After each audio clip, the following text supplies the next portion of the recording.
오늘 저희들 함께 이제 나눌 신앙 인굴 탐구 이제 25번째 시간입니다. 25번째 시간. 제가 올해 이제 신앙 인굴 탐구 이제 제가 몇 번 정도 한번 보니까 오늘 제가 한번 5번째 강의로 또 우리 성도들 함께 좀 만나게 되는 것 같아요. 우리 히스기야 생각하면 좀 어떤 생각이 좀 많이 드시는지 모르겠습니다. 먼저 그 이름의 뜻을 한번 보면 제가 교환에도 좀 적어 놓았는데요, 아주 좋은 뜻을 가지고 있습니다. 여호와는 강하시다. 바로 여호와는 나의 힘이다. 이것이 바로 히스기야 왕이 가지고 있었던 바로 이름의 뜻이고, 그리고 또 이 히스기야는 이 분열 왕국 중에 남유다 왕의 몇 번째 왕이 되겠습니까?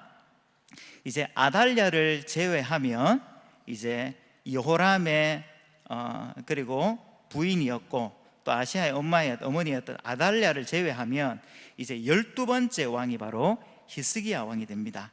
자, 그런데 보면 참 수많은 이 열왕들의 이름이 성경에 보면 기록되고 있는데, 그 중에서도 오늘 우리가 살펴보는 이 히스기야가 또 이렇게 우리에게는 특별하게 다가오는 이유는 무엇이냐 하면 정말 다른 여느 왕들과는 다르게 성경의 여러 군데에서 그리고 많은 분량을 사용해서 이 왕에 대한 이제 이 통치 그리고 이 업적들을 우리에게 좀 소개해주고 있다는 겁니다. 자, 그것은 무엇을 이야기하는가 하면 우리는 그냥 간단하게 이런 생각을 해볼 수 있어요. 히스기야 왕의 이 통치가 성경에서는 아주 중요하게 다루려고 하고 있구나, 그런 것들을 한번 좀 생각해 보면 우리 오늘 이제 히스기야의 왕의 어떤 일대기들을 좀 함께 살펴보면서 교훈을 좀 발견할 수 있는 그런 시간이 되면 좋겠습니다. 제가 조금 전에 말씀드린 것처럼 이 히스기야 왕에 대한 기록이 이제 열왕기 하에도 나와 있고, 그리고 또 역대 하에도 나와 있고, 그리고 또 이사야에도 이 히스기야 왕에 대한 이야기가 많이 소개되고 있는 것을 좀 보게 됩니다. 그래서 오늘 저희들 말씀을 이 세 군데를 함께 좀 조금씩 계속 좀 살펴볼 텐데, 뭐 종이라든지 아니면 기도 카드 이런 것들이 있으면 그쪽에다 한번 좀 꽂아 놓으시고 앞뒤로 좀 왔다 갔다 하면서 몇 구절을 좀 찾아보려고 합니다. 먼저 우리 성경책 첫 번째 열왕기하 16장에 메모지나 볼펜을 한 개 좀 꽂아 놓으시면 좋을 것 같고, 그리고 또 하나는 우리 역대하 28장쯤에 하나 좀 이렇게 좀 꽂아 놓으시고, 그리고 또 마지막으로는 이사야 36장에 또 이렇게 종이를 하나 이렇게 좀 꽂아 놓으시면 도움이 될 것 같습니다. 그래서 제가 이제 그 본론의 첫 번째 그 배경, 이제 이 히스기야 왕이 살았던, 그리고 그 앞에 왕이었던 아버지인 이 아하스 그부터 시작해서 이 히스기야 왕에 대한 이야기가 이런 여러 군데에서 기록을 하고 있는데, 그 중에 제가 관로 안에 보면 이제 열왕기하와 역대하 그리고 이사야 뒤에 예레미야라고 제가 한 구절을 더 적어 놓은 부분이 있습니다. 이 내용은 우리가 찾아보지는 않겠지만 이제 첫 번째 이 예레미야 15장 이제 이 4절에 보면 이제 이 예레미야 왕의 아들인 바로 이 므낫세에 대한 기록을 간단하게 좀 이야기하는데, 한마디로 보면 그런 겁니다. 이 히스기야의 아들 므낫세가 행한 것 때문에 이스라엘 백성들이 앞으로 겪게 될 여러 어려움, 그래서 이제 백성들이 뿔뿔이 흩어지게 되는 일들이 일어나게 된다, 그런 내용이 이제 거기에 기록이 돼 있고, 그리고 26장 18절과 19절을 나중에 한번 찾아보시면 이 히스기야 왕 때에 함께 활동했던 이 선지자 중에 한 명이 바로 미가입니다. 미가. 근데 이 미가의 예언이 거기에 보면 기록이 되어 있는데, 제가 한번 읽어드리면 이렇습니다. 시온은 밭같이 경작지가 될 것이며 예루살렘은 돌무더기가 되고 이 성전에 사는 바로 산당의 숲과 같이 되리라. 이제 앞으로 일어나게 될 그 일들에 대한 이 예언들을 우리는 좀 기록하고 있는 것을 우리는 좀 살펴볼 수가 있습니다. 그러면 우리가 이미 벌써 내용들을 어느 정도는 알고 계시겠지만 이제 그런 것들을 좀 머릿속에 한번 떠올리시면서 우리 계속해서 한 가지씩 좀 살펴봤으면 좋겠습니다. 자, 먼저 우리 히스기야 왕의 이 부모님은 누구인고 하면 바로 유다 왕, 그러니까 11번째 왕이었던 이 아하스, 그리고 또 어머니는 바로 스가랴의 딸 아비야의 아들, 이렇게 우리에게 소개를 좀 해주고 있습니다. 자, 그런데 열왕기 하에 보면 이 스가랴의 딸 아비야는 이제 조금 다르게 바로 스가리야의 딸 아비라는 말로 표현했는데, 아마 이거는 기록상의 약간의 차이점으로 우리는 좀 생각해 볼 수가 있을 것 같습니다. 자, 그런데 이 히스기야 왕의 아버지였던 이 아하스 왕의 성경의 평가는 좀 어떤고 하면, 이제 여러분들 나중에 역대하 29장을 한번 나중에 살펴보시면 여러 가지 기록들이 있는데, 제가 간단하게 한번 설명해 드리면 이렇습니다. 바알 우상을 부어서 만들어서 분향했던 왕, 그리고 또 우상에게, 그러니까 만들어 놓은 그 우상에게 그 자녀들을 희생 제물로 바친 바로 악한 왕으로 성경은 바로 이 히스기야의 아버지였던 이 아하스 왕을 소개하고 있다는 겁니다. 자, 그런데 그럼에도 불구하고 그의 아들이었던 이 히스기야 왕에 대한 성경의 가장 기본적인 그리고 전체적인 평가는 완전히 상반됩니다. 이제 그 내용이 열왕기하 18장 3절과 그리고 역대하 29장 2절에 보면 기록이 되어 있는데, 한마디로 이야기하면 그렇습니다. 다윗의 모든 행위와 같이 여호와께서 보시기에 바로 정직하게 행했다. 히스기야 왕을 평가할 때에 성경은 제일 먼저 이 이야기를 하면서 그 뒤에 있는 이야기들을 설명을 하고 있다는 겁니다. 자, 그렇다면 이 히스기야가 살았던, 그리고 왕으로 다스렸던 그 시간들을 우리가 크게 좀 두 부분으로 좀 구분을 한번 해보면, 이 히스기야의 바로 통치의 전반부, 그리고 또 하나는 우리가 잘 알고 있는 것처럼 히스기야가 아주 중병에 걸려가지고 회복되는 사건이 있죠. 그리고 난 다음에 이제 얼마의 시간을 살게 되냐 하면 15년의 시간을 더 살게 되는데, 이제 그동안에 있었던 여러 가지 사건들, 이렇게 좀 크게 우리가 두 부분으로 좀 나누어서 오늘 함께 좀 살펴보려고 합니다. 자, 그러면 히스기야가 전반부에는 아주 참 하나님 보시기에 기뻐할 만한 일들을 참 많이 했습니다. 그 중에 첫 번째가 뭐냐 하면 역대하 29장 3절 말씀을 보시면 이렇게 되어 있습니다. 첫째 해 첫째 달에 여호와의 전 문들을 열고 수리했다. 첫째 해 첫째 달에, 그러니까 이 히스기야 왕이 되고 난 이후에 가장 먼저 했던 일이 무엇이냐 하면 여호와의 성전의 문들을 다시 한번 열고 수리하는 일들, 그것을 했다는 겁니다. 자, 그러면 이것만 한 것이 아니라 또 백성들을 이제 이 동쪽 광장에다가 다 불러 모읍니다. 다 불러 모아서 무엇을 이야기하느냐 하면 바로 특별히 이제 레위 사람들을 모아놓고 너희는 성결하게 하고 또 너희 조상들의 하나님 여호와의 전을 성결하게 해서 그 더러운 것들을 성소에서 다 없애버려라.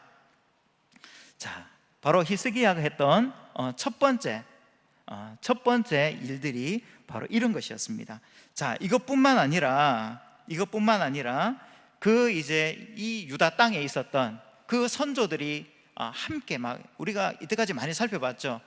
아무리 참 좋은 왕들이라 하더라도 항상 이제 아쉬움이 한 가지씩 있었는데, 그 대부분이 뭐냐면 산당을 다 없애지 못했던 거예요.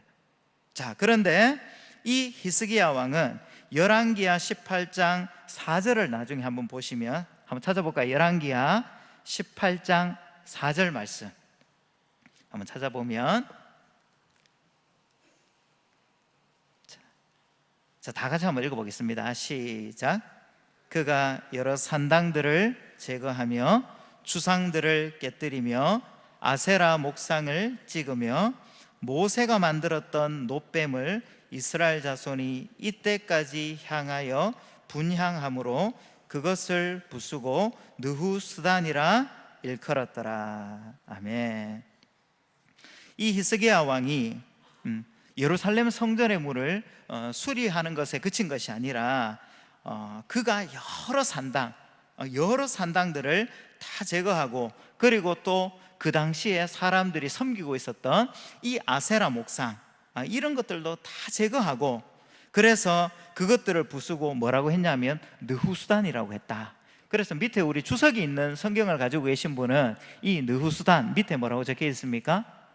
바로 놋그릇이라는 단어로 적혀 있죠. 그래서 정말 이 우상에 불과했던 이 모든 것들을 다 제거하는, 정말 하나님께서 기뻐하실 만한 일들을 이 히스기야 왕이 계속해서 진행을 했다라는 겁니다. 자, 그런데 저는 이제 이 구절을 좀 읽으면서 정말 뭐 첫 번째 제가 은혜되었던 구절이 뭐냐면 그 다음에 나오는 5절입니다. 5절 뭐라고 기록되어 있습니까? 히스기야가 이스라엘 하나님 여호와를 의지하였는데 그의 전과 후에 유다 여러 왕 중에 그러한 자가 없었다. 성경은 이렇게 이야기하고 있습니다. 수많은 왕들이 있었는데 그 중에서 이 히스기야를 설명할 때 첫 번째 할 수 있는 이야기가 뭐냐면 어떤 왕들보다도 하나님을 의지했던 왕이었다. 여러분, 여기에다 우리 이름을 한번 넣어보면 어떻겠습니까? 우리 이름을 한번 넣어보면 누구누구가 하나님 여호와를 의지했는데 그러한 자가 없었다. 우리 자신의 이름을 한번 넣어서 한번 읽어볼까요? 저는 이제 제 이름 한번 넣어보겠습니다. 상범이가 하나님 여호와를 의지하였는데 그의 전후에 그러한 자가 없었다. 얼마나 영광스러운 이름입니까? 그죠? 하나님을 의지하는 인생만큼 참 복된 인생이 없다 생각하면 이런 수식어가 우리의 어떤 삶을 이렇게 설명할 때 따라다닌다면 얼마나 기쁘고 영광스러울까, 그런 생각을 한번 해보게 되었습니다. 이 구절을 읽는데 또 모세 생각이 조금 났습니다. 모세는 또 성경에서 좀 어떻게 기록하고 있는지 혹시 기억나시죠? 신명기 34장 10절에 보면 그 후에는 이스라엘의 모세와 같은 선지자가 일어나지 못하였으니 모세는 여호와께서 대면하여 아시던 자다, 이렇게 이야기하고 있습니다. 자, 그렇다면 이 모세와 이 히스기야 가만히 생각해보면 이런 하나님의 사람들은 대부분 어떤 사람들이었겠습니까? 하나님을 가까이 했던 사람이에요. 하나님을 가까이 했던 사람. 그 사람의 어떤 능력이 많고 적음, 그리고 또 그 사람의 어떤 소유의 많고 적음, 이런 것들로 성경이 그 사람을 평가하는 것이 아니라 정말 이 사람이 하나님을 가까이 하고 의지하는 삶을 살았는가, 그것을 가지고 성경은 정말 위대한 하나님의 사람으로 평가하고 있다는 것을 우리가 한번 좀 생각해 보면 이것이 우리에게 또 기도 제목이 되기도 하고 우리에게 또 도전이 되는 것도 같습니다. 자, 뿐만 아니라 이 히스기야 왕이 그 다음에 이제 역대하 30장 1절로 한번 넘어가 보면 이제 하고 있지 않았던 절기를 다시 한번 지키게 됩니다. 그 절기가 무엇이냐면 바로 유월절입니다. 유월절. 그래서 이 히스기야가 이제 이렇게 이야기하는 거죠. 예루살렘 여호와의 전에 와서 이스라엘 하나님 여호와를 위하여 유월절을 지켜라. 그리고 역대하 30장 5절에 또 보시면 이제 왕이 명령을 내립니다. 왕이 명령을 내려서 온 이스라엘, 그러니까 브엘세바에서부터 단에 이르기까지 이제 다 공포를 해서 일제히 예루살렘으로 돌아와서 이스라엘 하나님 여호와의 유월절을 지키라, 이렇게 이야기합니다. 이 유월절이 이스라엘 백성들에게 얼마나 중요한 절기였습니까? 바로 출애굽 당시에 하나님의 그 진노를 넘어서는 바로 구원의 그 손길, 하나님의 그 구원의 손길을 경험했던 너무나 중요한 사건이 바로 유월절이잖아요.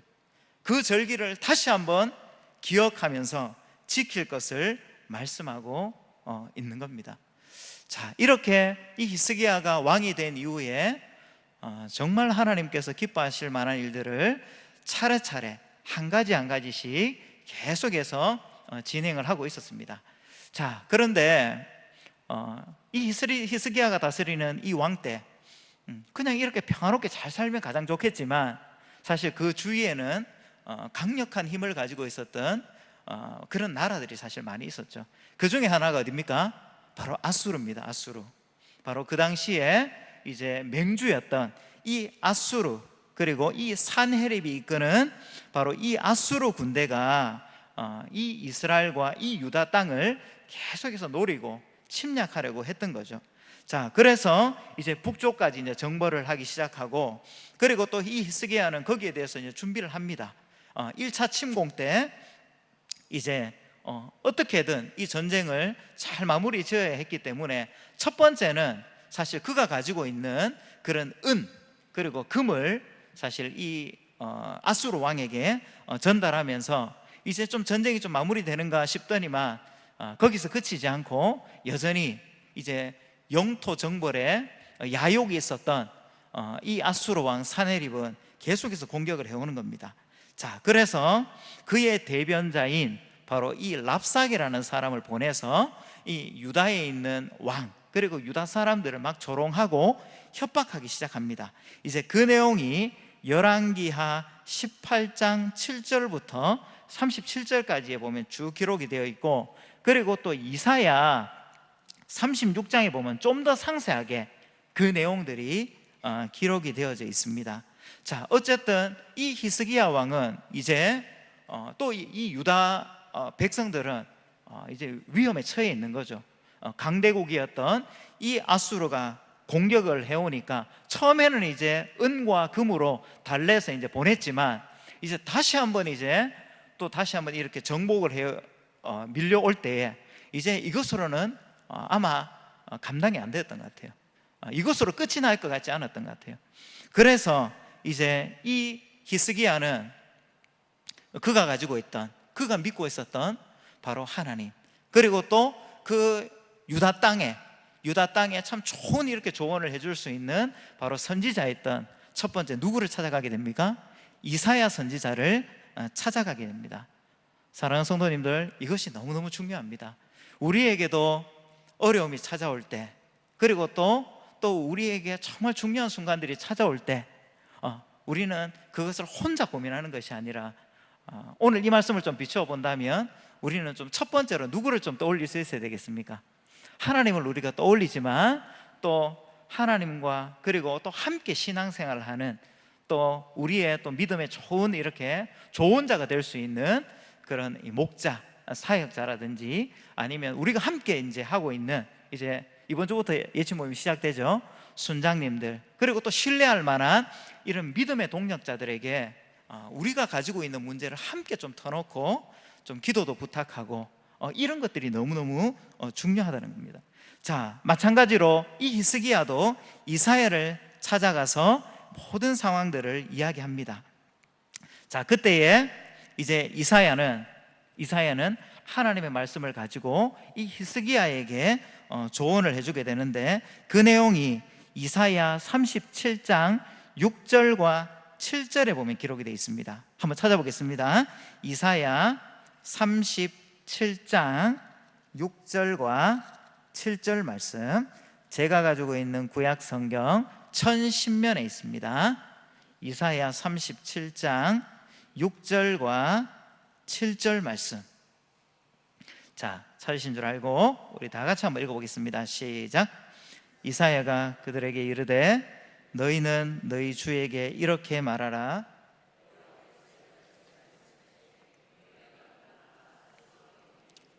나를 능욕한 말로 말미암아 두려워하지 말라. 보라, 내가 영을 그의 속에 두리니 그가 소문을 듣고 그의 고국으로 돌아갈 것이며, 또 내가 그를 그의 고국에서 칼에 죽게 하리라 하셨느니라 하니라. 아멘. 이사야가 너무 든든한 이야기를 해줍니다. 뭐라고 이야기합니까? 그 아수르 왕이 했던 그 말 네 마음에 담아두지 말고 두려워하지 마라, 그렇게 이야기하는 겁니다. 보라, 네가 앞으로 되어질 일들을 보게 될 건데, 바로 그는 나중에 이 이스라엘 땅을 다 정복하지 못하고 돌아가게 될 것이고, 그가 고국에서 칼에 죽게 될 것이다. 바로 산헤렙의 최후까지 이제 예언하는 이 이사야의 이야기를 듣게 되는 겁니다. 실제로 이 말이 이루어지겠습니까? 안 이루어지겠습니까? 실제로 나중에 37장 38절에 보면 그 아들, 그 이복 아들에 의해서 죽임을 당하게 되는 산헤립에 대한 기록이 사실은 나오고 있는 것을 우리는 볼 수가 있습니다. 먼저 하나님의 사람 이사야를 찾아갔던 히스기야, 너무너무 잘한 것이었죠. 그리고 또 그 두 사람이 그 이야기를 가지고 그냥 낙심하고 절망하고 있었던 것이 아니라 그 다음에 어떻게 하겠습니까? 당연히 그 산헤립이 항복을 요구했던 그 편지를 받아들고 히스기야와 이 이사야는 함께 그 편지를 딱 펴놓고 하나님을 향해서 부르짖게 됩니다. 그 내용이 이제 역대하 30장 20절에 보시면 바로 하늘을 향하여 부르짖어 기도했다, 이렇게 기록되어 있고, 열왕기하 또 19장 14절에 15절에 보면 그 편지를 여호와 앞에 펴놓고 히스기야가 기도를 했다, 이런 기록이 있는 것을 우리는 좀 볼 수가 있습니다. 여러분, 정말 우리에게도 정말 중요한 어떤 그런 선택, 그리고 예를 들면 뭐 사업을 하시는 분들 같으면 중요한 계약을 앞둔 그런 일들이 만약에 있다면 어떻게 하면 좋겠습니까? 그런 것들 펴놔놓고 하나님 앞에 기도하는 겁니다. 그리고 또 필요한 어떤 경제적인 필요, 이런 것들이 있으면 우리가 또 통장을 펴놓고 한번 기도해 보는 겁니다. 하나님께서 정말 우리에게 필요한 이 모든 것들 다 들어주시고, 그리고 또 사소한 아주 작은 그런 신음소리까지도 들으시는 그 하나님을 이 히스기야가 경험했던 것처럼 우리도 이 말씀 붙잡고 한번 기도해 보시는 거죠. 이것이 바로 히스기야가 하나님 앞에 정말 잘했던 일들이라고 우리는 충분히 좀 생각해 볼 수가 있는 것 같습니다. 이때 했던 기도의 내용, 이 기도의 내용까지도 사실은 성경에서 우리에게 그 기도의 내용까지도 소개를 해주고 있습니다. 그 내용이 이사야 37장 14절부터 20절까지 나오는데, 제가 요약을 해드리면 바로 이겁니다. 하나님, 아수르 그 왕이 하나님을 회방하는 말을 다 들으시지 않았습니까? 하나님, 우리를 구원해 주시고 천하만국이 주만이 여호와인 줄 알게 해 주십시오. 이것이 바로 히스기야가 했던 기도의 내용이었습니다. 자, 그러니까 당연히 이 히스기야의 기도를 들은 하나님, 이사야를 통해서 또 응답해 주십니다. 그 내용이 또 이사야 37장 33절부터 35절까지에 보면 기록이 나와 있는데, 제가 한번 읽어드리면 이렇습니다. 그러므로 여호와께서 아수르 왕에 대하여 이같이 이르시되, 그가 이 성에 이르지 못하며 화살 하나도 이리로 쏘지 못하며 방패를 가지고 성에 가까이 오지도 못하고 흉벽을 쌓고 치지도 못할 것이고, 그리고 34절, 그가 오던 길 곧 그 길로 돌아가고 이 성에 이르지 못할 것이다. 이 성에 아예 이르지도 못할 거다, 이렇게 이야기하면서 마지막 35절에 대저 내가 나를 위하여 내 종 다윗을 위하여 이 성을 보호하며 구원하리라 하셨나이다 하니라. 우리가 이 이야기를 들으면 어떤 생각이 듭니까? 이제 게임이 끝났구나. 하나님께서 이런 계획을 가지고 있으면 이 전쟁의 승패는 이미 결정이 난 것이나 마찬가지다. 우리 다 그렇게 생각하시죠? 그래서 그 실제적인 응답이 그 다음에 보면 이제 36절 보면 기록이 되어 있는데, 여호와의 사자가 나가서 아수르 진중에서 몇 명을 치게 됩니까? 18만 5천 명을 쳐서 일찍이 일어나 보니까 그곳이 다 뭐밖에 없습니까?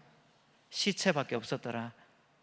이 유다 왕과 그리고 또 이스라엘 백성들이 한 것은 아무것도 없습니다. 이미 벌써 누가 다 손을 쓴 겁니까? 여호와의 사자가 다 하나님께서 이제 다 행해 놓으신 거죠. 모든 것을 다 끝내 놓아버린 겁니다. 그리고 열왕기하 35장에 보면 다 송장이 되어 있더라, 이렇게 기록이 되어져 있습니다. 사랑하는 성도님들, 바로 이것이 하나님의 기적입니다. 하나님의 기적.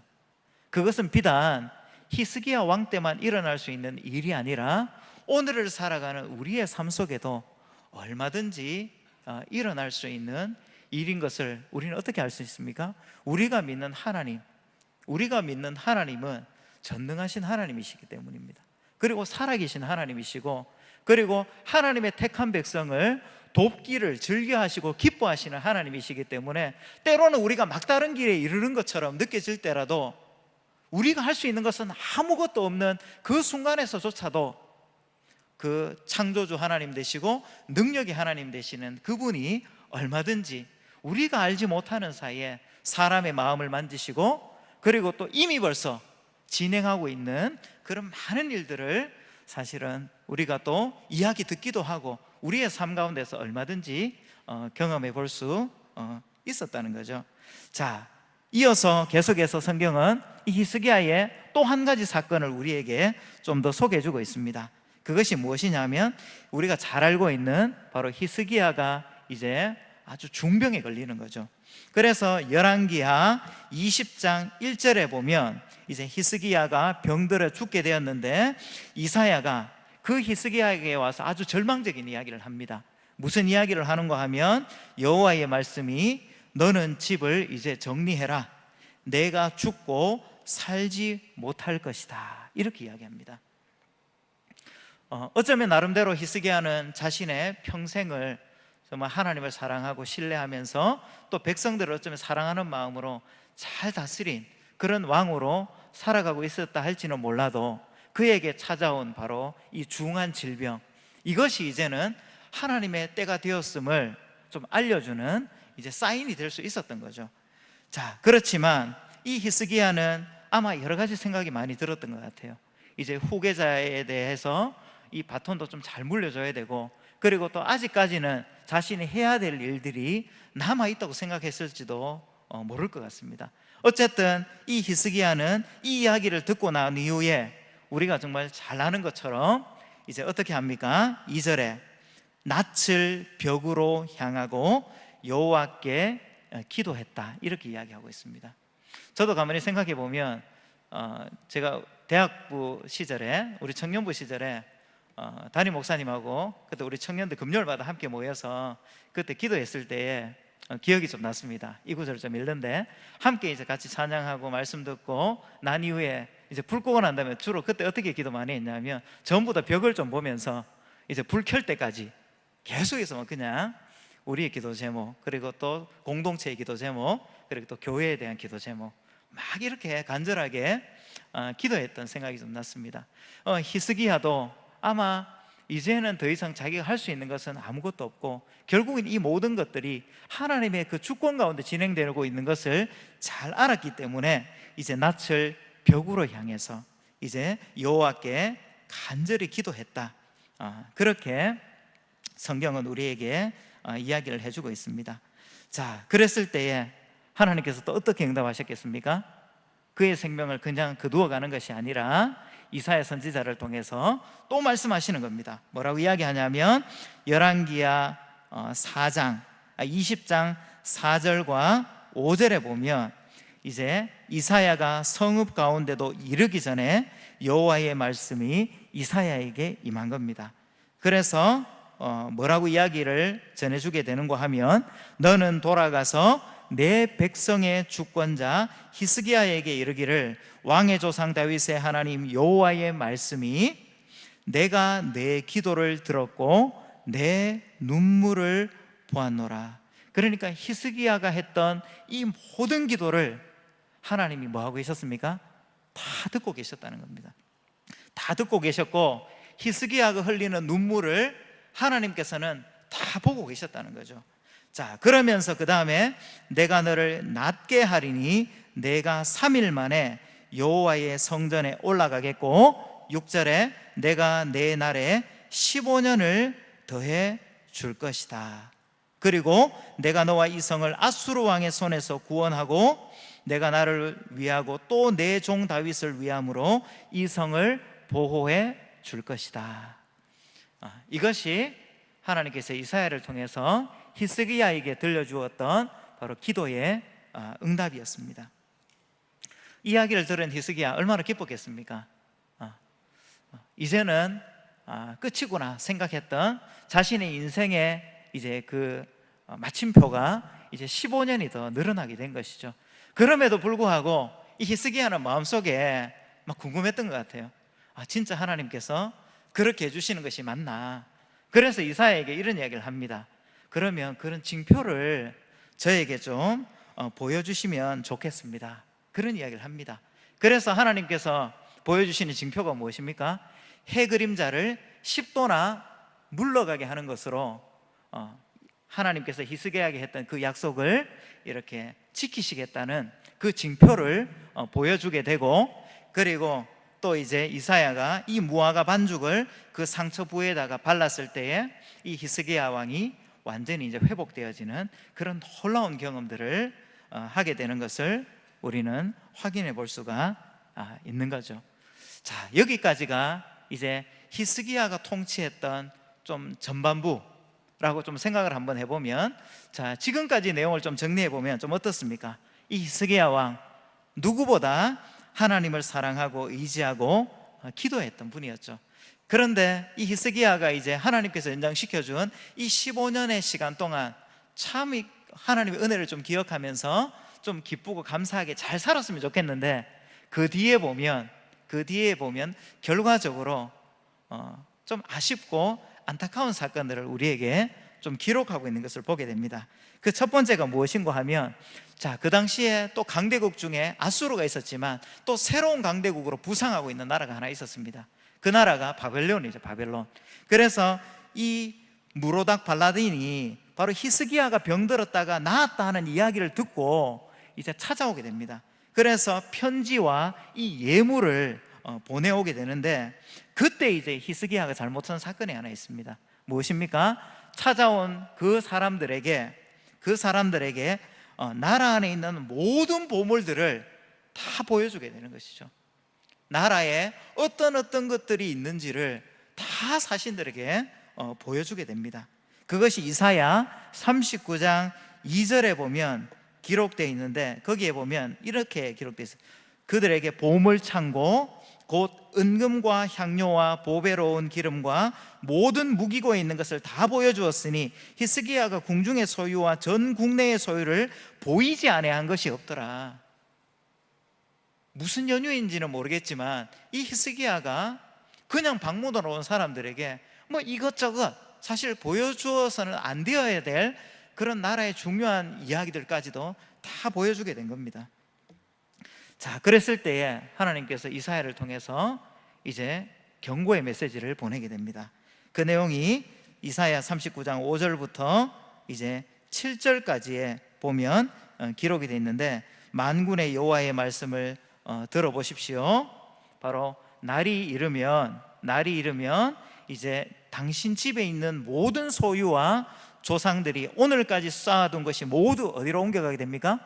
바벨론으로 옮겨가게 되고 남아있는 것이 아무것도 없게 될 겁니다.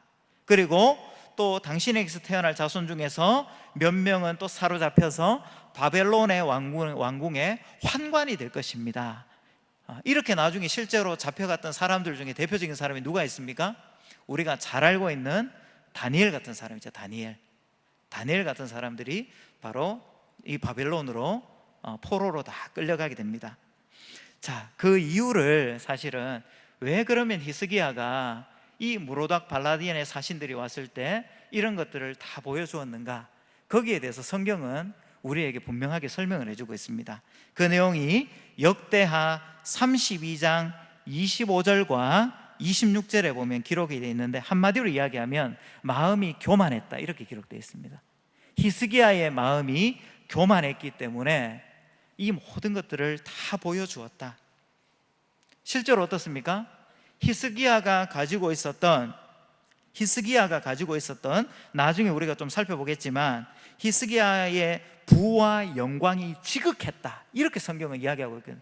하나님께서 형통케 해주신 사건마다 도와주신 너무나 많은 은혜, 그리고 또 그 기억들 다 가지고 있는데 처음에 가지고 있었던 그 마음들이 나중에는 바뀌기 시작했다는 거예요.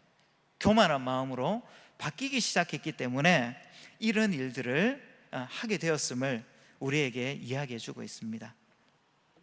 자, 사랑하는 성도님들, 오늘 이 히스기야의 이 이야기가 우리에게도 좀 교훈이 되면 좋겠습니다. 처음에 가졌던 그 마음들, 또 처음에 가졌던 하나님의 그 은혜들, 그것들을 우리가 좀 끝까지, 나중에 우리 결론으로 좀 내리겠지만 끝까지 좀 가져갈 수 있는 또 저와 우리 성도님들이 되면 좋겠다는 생각이 들었습니다. 자, 그리고 두 번째, 마지막으로 히스기야가 가지고 있는 두 번째 안타까움은 그의 아들까지 계속해서 히스기야가 가지고 있던 이 믿음이 잘 계승되지 못했던 것을 우리는 볼 수 있는데, 15년 동안에 태어난 아들 므낫세, 이 므낫세가 12살의 왕이 되어서 55년간을 통치하게 되는데, 성경은 이 므낫세에 대해서 뭐라고 이야기하고 있냐면, 이 므낫세만큼 비열하고 악독한 왕이 없었다, 이렇게 이야기를 하고 있습니다. 이 내용이 열왕기야 21장 1절과 2절에 보면 나오는데, 2절에 보시면 므낫세가 여호와 보시기에 악을 행했는데 여호와께서 이스라엘 자손 중에서 쫓아내신 이방 사람들의 가증한 일을 따라서, 그 다음에 11절에 보면 그 전에 있던 아모리 사람들의 행위보다 더 심했고 또 그들의 우상으로 유다를 범죄하게 했다. 자기만 범죄하는 것이 아니라 유다에 있는 사람들까지도 함께 범죄하는 자리에 이르도록 만들었다. 바로 그 왕이 므낫세라고 성경은 우리에게 분명하게 이야기해주고 있다는 겁니다. 그래서 하나님은 당연히 이 므낫세에 대한 심판을 이야기하는데, 그 내용이 열왕기야 21장 13절에 보면 기록이 되어 있는데, 내가 사마리아를 잰 줄과 아합의 집을 다림 보던 추를 예루살렘에 베풀고 또 사람이 그릇을 씻어 엎음같이 예루살렘을 씻어버릴 것이다, 이렇게 이야기합니다. 아합의 집을 다림 보던 추, 이것이 이야기하는 것이 무엇이겠습니까? 하나님께서 이 아합 가문을 얼마나 철저하게 심판을 하셨습니까? 그런 것처럼 바로 이 므낫세가 했던 일들에 대해서 하나님께서는 분명하게 책임을 물을 거다, 그렇게 비중한 아주 중요한 비중을 가지고 심판할 것을 하나님께서는 예언을 하고 있다는 겁니다. 자, 이것이 히스기야의 어떤 이 평생의 어떤 일대기를 볼 때에 참 아쉬움이라고 좀 생각해 볼 수 있는 그런 좀 대목들인 것 같아요. 자, 그럼에도 불구하고 이제 마지막으로 히스기야의 남은 행적과 그 죽음에 대해서 이야기를 해주고 있는데, 그럼에도 불구하고 하나님께서 정말 히스기야는 왕에게 참 많은 은혜를 베풀어 주셨던 것 같아요. 그래서 제가 조금 전에도 말씀드렸던 것처럼 역대하 32장의 히스기야의 부와 영광이 정말 지극했고, 그리고 또 나중에 마지막에 한번 보시면 이제 역대하 이제 32장 35절을 보면 그가 죽고 난 이후에 그에게 참 경의를 표했던 백성들의 모습이 기록이 되어져 있습니다. 자, 이것이 사실은 히스기야가 얻었던 참 큰 은혜였고, 그리고 참 축복이었던 것 같아요.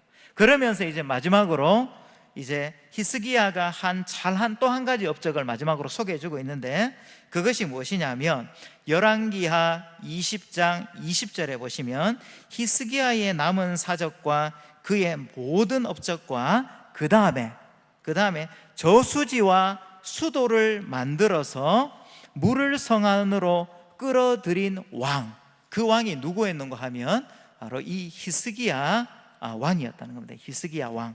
그런데 이것이 참 왜 중요했냐면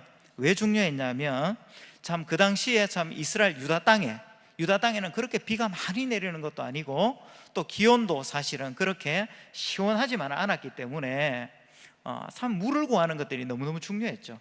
그리고 또 적군들이 이렇게 공격을 해왔을 때에 사실은 이 이스라엘 백성들이, 이 예루살렘에 있는 백성들이 먹었던 물들이 사실 성 밖에 있었어요.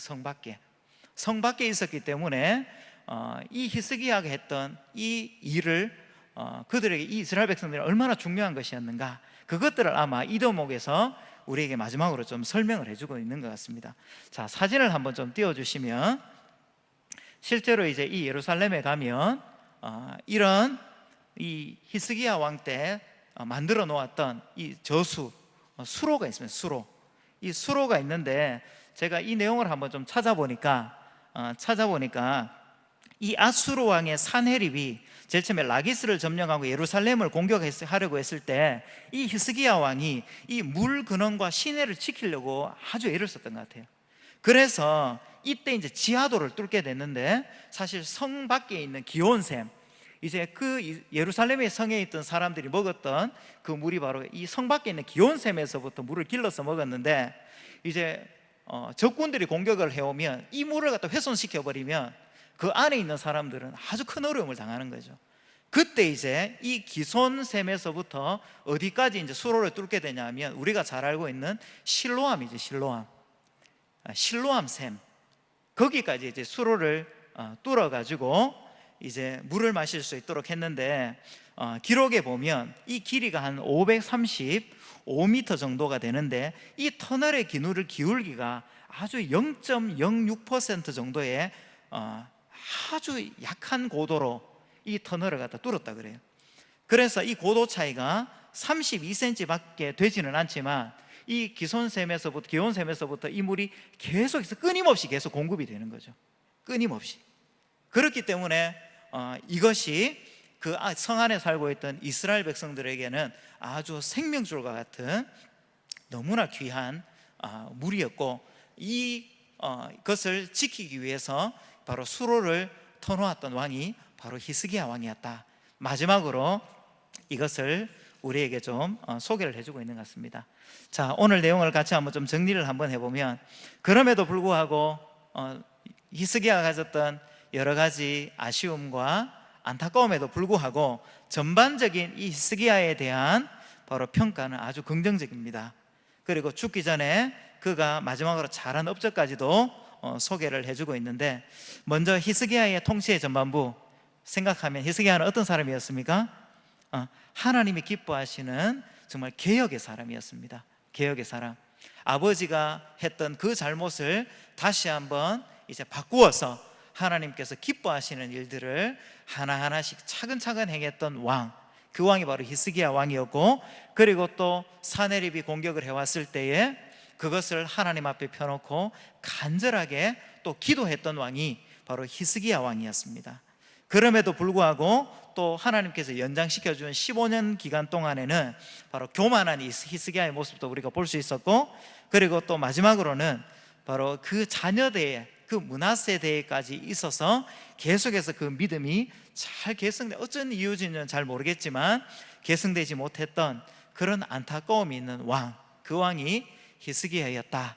좀 생각을 한번 해보면 정말 우리도 하나님께서 우리에게 베풀어 주신 그 풍성한 은혜, 물론 먼저 기억해야 되겠죠. 그리고 또 여전히 우리 안에도 혹시 기억되어져 있을 것들이 있다면 또 날마다 하나님 앞에서 우리를 좀 점검하고 또 기도의 자리에 나가는 우리가 참 되었으면 참 좋겠다는 생각이 들고, 그리고 또 처음에 가졌던 그 마음이 변질되지 않고 정말 하나님 앞에서는 그날까지 정말 신실하게 또 믿음의 길을 달려갈 수 있는 또 저와 성도님 뿐만 아니라 또 우리 후손에까지 그 믿음이 정말 잘 결승되어서 정말 세상은 점점 어두워지지만 오히려 빛과 같이 정말 믿음을 가지고 이렇게 달려나갈 수 있는 우리 후손들까지 우리가 좀 이렇게 들을 수 있는 그런 축복이 있을 수 있도록 우리가 또 함께 기도하는 자리에 설 수 있는 저와 우리 성도님들 되시기를 주님의 이름으로 축복합니다.